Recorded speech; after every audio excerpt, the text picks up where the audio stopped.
welcome. Thank you for joining me. Before I invite you both to discuss the launch of the forum's Digital Embassies Global Framework, I would like to just say a few words about sovereign AI and the entire concept around it. AI is now central to economic competitiveness, national security, and public service delivery. As countries race to secure access to data, compute and cloud infrastructure, it is becoming increasingly clear that not all the nations can or should build the AI infrastructure within their own borders. This has brought the question of digital embassies and sovereign access to AI infrastructure to the forefront. In this context, the concept of digital embassies is gaining renewed relevance. First pioneered by Estonia and later by Monaco through agreements with the government of Luxembourg to host the government data abroad, digital embassies were initially designed to safeguard the continuity of essential services. Today, the concept is evolving in response to large-scale investment in AI infrastructure and growing demand for secure access to data storage and compute. Digital embassies enable countries to extend critical digital infrastructure beyond their borders while retaining control over data, compute, and governance. Establishing such agreement, though, requires political alignment, legal clarity, and robust technical and operational safeguards. As an impartial platform, the World Economic Forum is leading the development of a global framework for trusted and innovative digital embassies, working with governments, private sector players, AI experts, and regulators such as Malaysia and Switzerland. This framework aims to provide a shared baseline for designing, governing, and operating trusted digital embassies worldwide. We are hoping that this way could truly support secure access to critical AI infrastructure. So I'm now going to turn to our panel speakers for their thoughts on this concept. So Minister Singh Deo, if I can go to you first. Malaysia is readily expanding its AI infrastructure and compute capabilities and has been instrumental in advancing not only Malaysia but ASEAN region's AI strategy as well. What potential benefits do you see for the region if Malaysia or another ASEAN state were to become host or guest of the digital embassies? Well, thank you, Cathy. The conversation now revolves around capacity. If we are to think of our countries developing into AI nations, then we have to start conversations around ensuring that we have structures in place that will support that and also sustain it. Malaysia, six months ago, Prime Minister announced in Parliament that we are moving towards an AI nation 2030. And what that does is that really puts us now to seriously think about how we can build infrastructure that will ready our country for it. As all of us know, when we speak about AI, it really comes back down to data and it really comes back down to compute and how you build solutions using both of them. And ultimately, that will have an impact on almost everything. It'll have impact on government, society, and even the economy. The numbers speak for themselves. I think there is no dispute that moving ahead, you're going to see a huge potential growth in any country if they're able to pivot from doing things the traditional way to using technology, in particular AI, moving ahead. So it really comes back down to whether countries are able to build data centers. And as you and I know, data centers are built around energy and water, for example. In Malaysia, we have a third pillar, which is basically to fast-track processes because they also involve building what you call structures, and that comes back to local government. So that's something that we fast-track so that investments are realized a lot faster than they usually are. But in this context, when you start looking at resources in terms of water and energy, you will realize that some countries don't have that kind of capacity. So you don't have the potential, the capacity of actually, you don't have the supply of water or energy that will be able to sustain huge, what do you call, consumption by data centers as you go ahead. So the question is, what do they do? And there would also be the reverse. You'll have countries with a lot of water and energy, but what do you call, they don't have the resources to build data centers. So you would have that situation which would require a thinking of how you can bring all of it together. The reality is you are not going to be able to bring the entire water facilities from one country to another. And moving the entire energy grid is going to be difficult as well.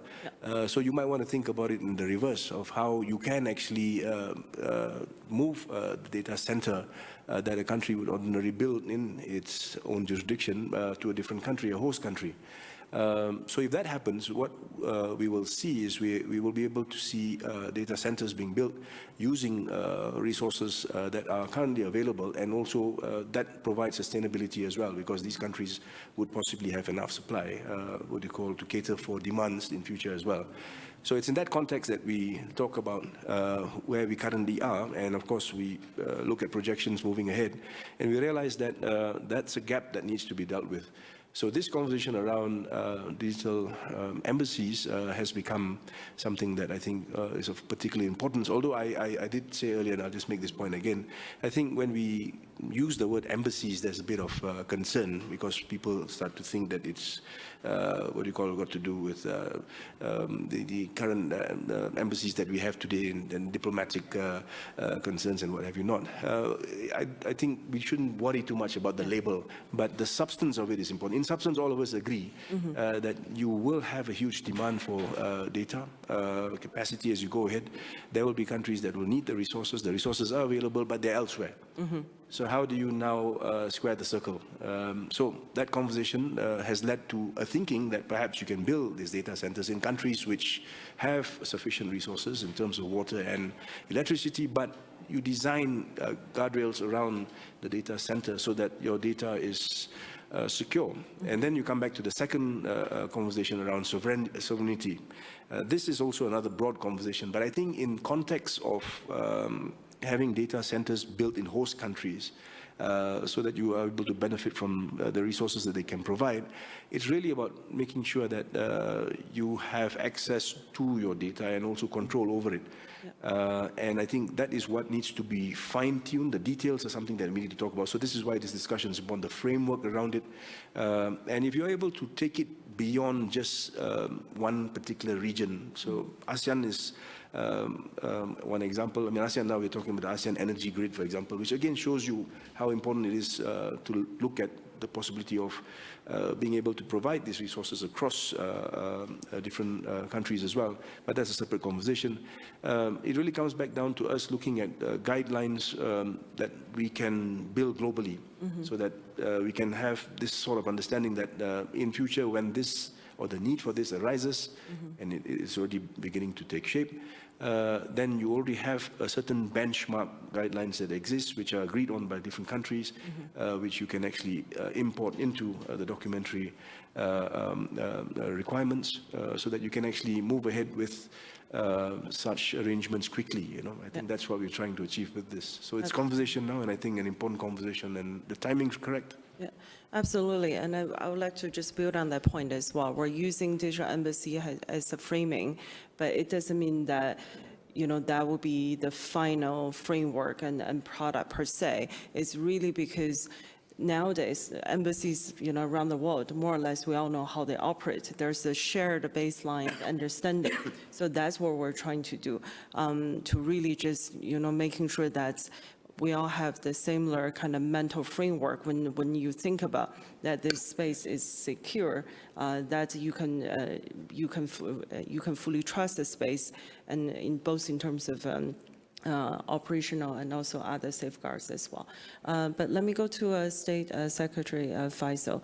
Switzerland is renowned for its very robust privacy legislations, and also, as a country, it has such a great branding in terms of trust as well. And trust is a key word here in terms of building this kind of relationship bilaterally, multilaterally. What is Switzerland thinking in terms of sovereign AI infrastructure, and what are some of the initiatives that you're involved in? Yeah, thank you very much. Can I continue from what you said about when we talk about embassy, we know how embassy function and so on and so forth, and we know what embassy do, and that's all regulated by the Vienna Convention on diplomatic relations. So the framework here for digital embassies is a sort of Vienna Convention on diplomatic relations for digital embassies. But of course, digital embassies, as the minister said, is something of a misnomer. But we see where it comes from. It comes from all the immunities that are given and provided to embassies, so that premises, communications, data, documents, archives of any given embassy in another country are inviolable and on the total sovereign control of the sending state, and the host state cannot go into them. And that is what we are trying to create here, where it is about data, where countries want to exercise full sovereign control over their data, but may not be in a position to host them themselves, and want to take advantage of good digital infrastructure elsewhere. So how do you then organize that? As you said, that is an element of trust. So certainly there will always be bilateral agreements between a sending state and a host state be involved. But the usefulness of having a framework on digital embassies like the one that is now currently being prepared is that this the accumulation of bilateral agreements do not reinvent the wheel every time a bilateral agreement is concluded, but that there is a certain sense of shared purpose, where all the problems and the possible solutions, be it technical, legal, questions of governance, are being treated, addressed, and explained. And so countries then engaging into a bilateral agreement to establish such a entity, let's call it digital embassy, even if that is a misnomer, can take leadership from. So that is a good thing, and I can only commend that work. Now, concerning Switzerland, when we will be in a situation where we have a framework that allows countries to export their data into another one while still having full sovereign control on them and using them usefully for all the services they want to use them, then we will be in a marketplace. We already know that several countries will want to offer or already do offer such services. And so that will be, I think, a competitive market. And I do believe that Switzerland, yes, will be competitive based on our very profile, neutrality, stability, frontline data capabilities, and scientific capabilities. But then also additional services we will be able to offer and do already offer, and I would mention three of them. Once your data are in Switzerland, say, for example, you may want to use them in a very intelligent manner and benefiting from all the upside AI can bring to it. And there we offer two things. One is that we have launched our two technical universities in Zurich and in Lausanne have developed Apertus. Apertus is an AI solution which is radically open. It is a large-scale truly open, multilingual. When you say open, it is the whole development process, architecture, model weights, training data, recipes, everything is open and accessible and documented. So that is a useful element countries will be able to benefit from. And then if they want to train those models, if they want to do research, how they can best use AI for the purpose of using well their own data, they must then also have access to important computing capabilities.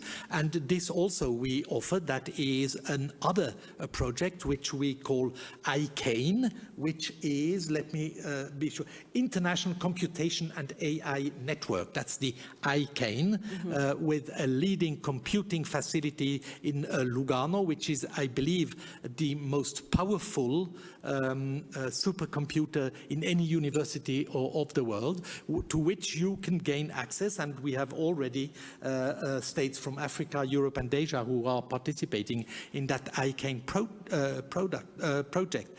And then on top of that, so that's how are we dealing best with our own data. But then I'm seeing in the room my colleague, Director General Georges-Simon Ulrich, of the Director General of the Swiss Federal Office of Statistics. He has developed a tool which allows you to find out what data do exist and where are they, and which one are opened and which are not open, and what do we do to access the ones that are not open. Possibly, George, you can elaborate on that. So that's an additional service. So you see that on top of building the infrastructure, building trust, engaging in other countries in offering bilateral agreements so that they can establish the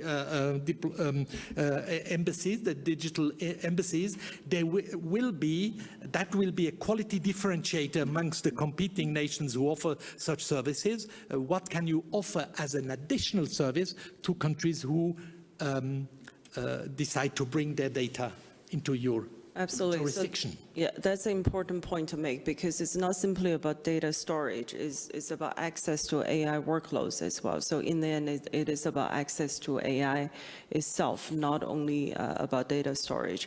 But what are some of the challenges? For one, I think, many countries are very familiar with the data localization requirements that's in place in many of the jurisdictions right now, but that is, to a certain extent, sometimes directly contradicting the need for AI sovereignty, because currently in a lot of jurisdictions, it just wouldn't allow you to take your data abroad. How would you resolve some of those challenges, or any others that you can foresee? Minister. Thank you. I'm inclined to agree with what His Excellency just said earlier. When we speak about this new idea of building data centers in other countries that become the host countries, we speak about the reasons behind it, because those countries have those resources, as I said earlier. And we always speak about water, electricity, because that perhaps is the priority consideration before you decide that you want to make an investment in that particular country, because they have those resources and they probably would have sufficient supply to sustain the data centers that you want to build moving along over a certain period of time. Earlier in my conversation, I said that there was a third pillar, which is basically fast-tracking processes. Let's put it this way: time would be of the essence. If a person decides that he wants to invest in a particular country, build data centers there, they want to know at the very outset, before the decision is made, that there exists already in place governance frameworks which have been tried, tested, and can be trusted. Because otherwise, you don't want to start talking about investing in a particular country, but not being sure of what the actual processes would be, because you can't tie yourself down to a conversation, say, for a year or two, just trying to fine-tune those details. Mm-hmm. So this is where this initiative becomes very important. You want to try and build that framework at the outset. So that it's a framework that's recognized, so people immediately know that if they want to actually invest in a particular country, this framework exists, they're already comfortable with it, and they actually move towards making the investments, and once investment is made, then they can start to build, and that's where the returns on that investment are immediately seen. That then ties in with what the host country could also offer as being the additional what you call strengths to support that investment. So I think different countries will then look at what they have built or what they have in terms of be it local tools or local assets that they can offer, but that will be something that different host countries would use as marketing advantages for themselves. But to your question, Cathy, I think it really comes back down to us recognizing the fact that regulatory prohibitions do exist.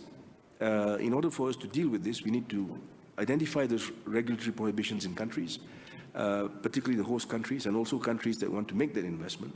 And then we do start discussing how it is we can actually find mechanisms that allow us to deal with those prohibitions so that we can overcome them and we can make these investments as fast as we possibly can. But then again, we do not want to find ourselves in a situation where we are to somehow ease up on things like security, personal data protection, and those other guardrails that you have around data centers around the world. But again, that's exactly why frameworks like this need to be built, so that all that is infused into that prior to you making that decision.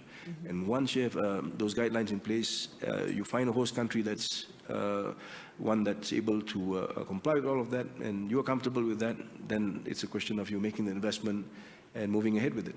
Yeah, absolutely. And we've already started to draft the framework. There are some of the guiding principles that we're putting in place. Hopefully that can address some of the challenges and concerns, such as the legal robustness, including clarity around access rights, data disclosures, jurisdiction, privacy laws, and dispute resolution.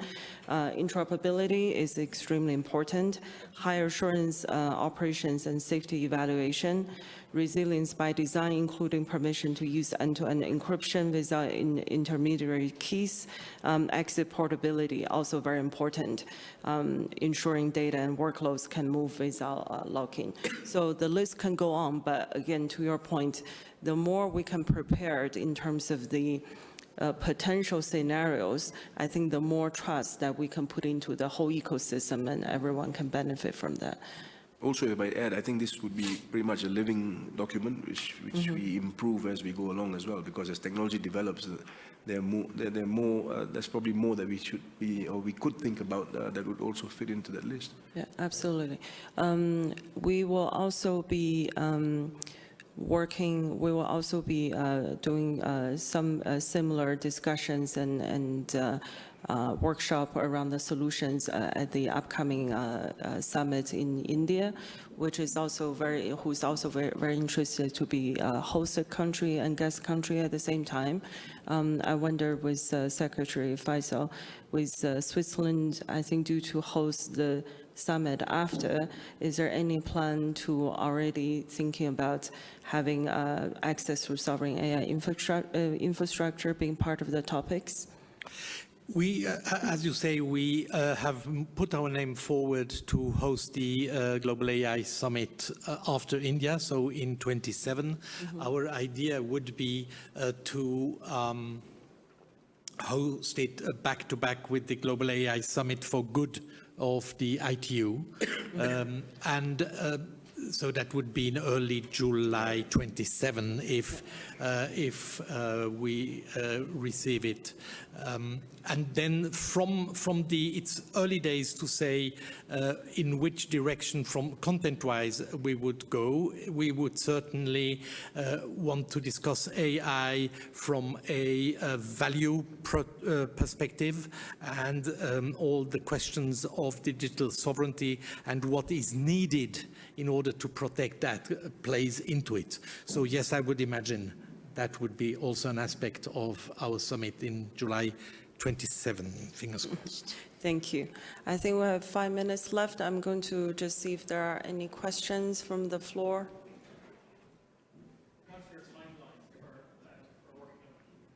What's your timeline for this?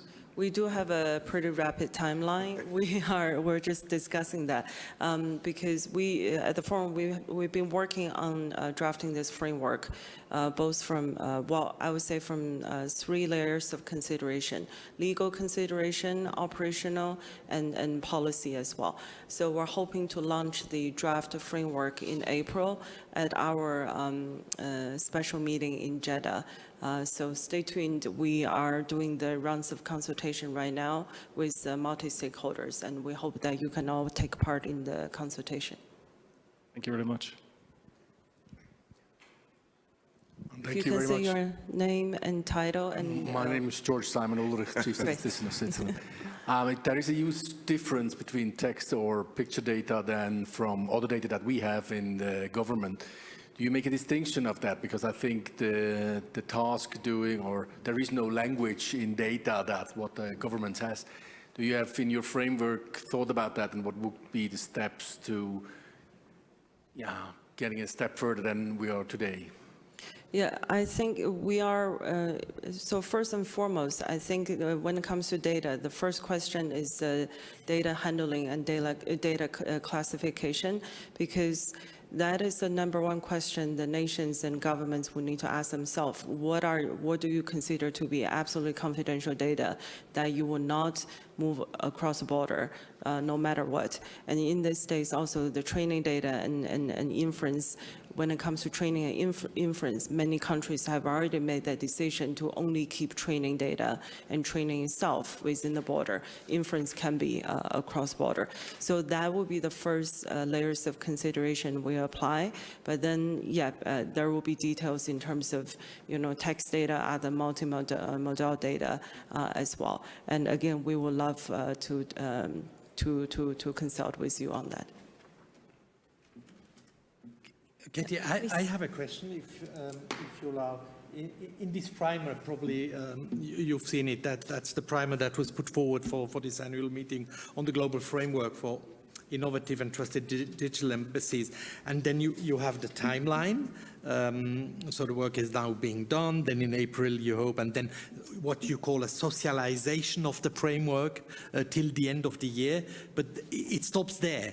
I would imagine if next year's annual meeting would be some sort of aspirational focal point, so that in the main program there, something is that would keep the minds focused throughout the socialization phase, so that something solid can be proposed and presented next year.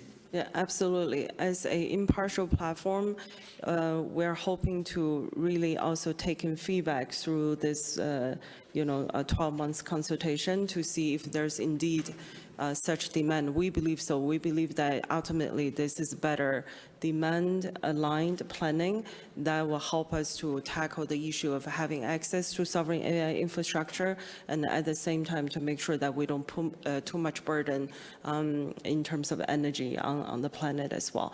But again, to be seen. So with that, I would say thank you. Andrew, do you have one more question? Okay. Thank you very much for being here, and for the Minister and State Secretary for your insightful discussions. We look forward to the publishing of the draft framework and taking consultation from all of you. Thank you very much for being here, and enjoy the rest of your day.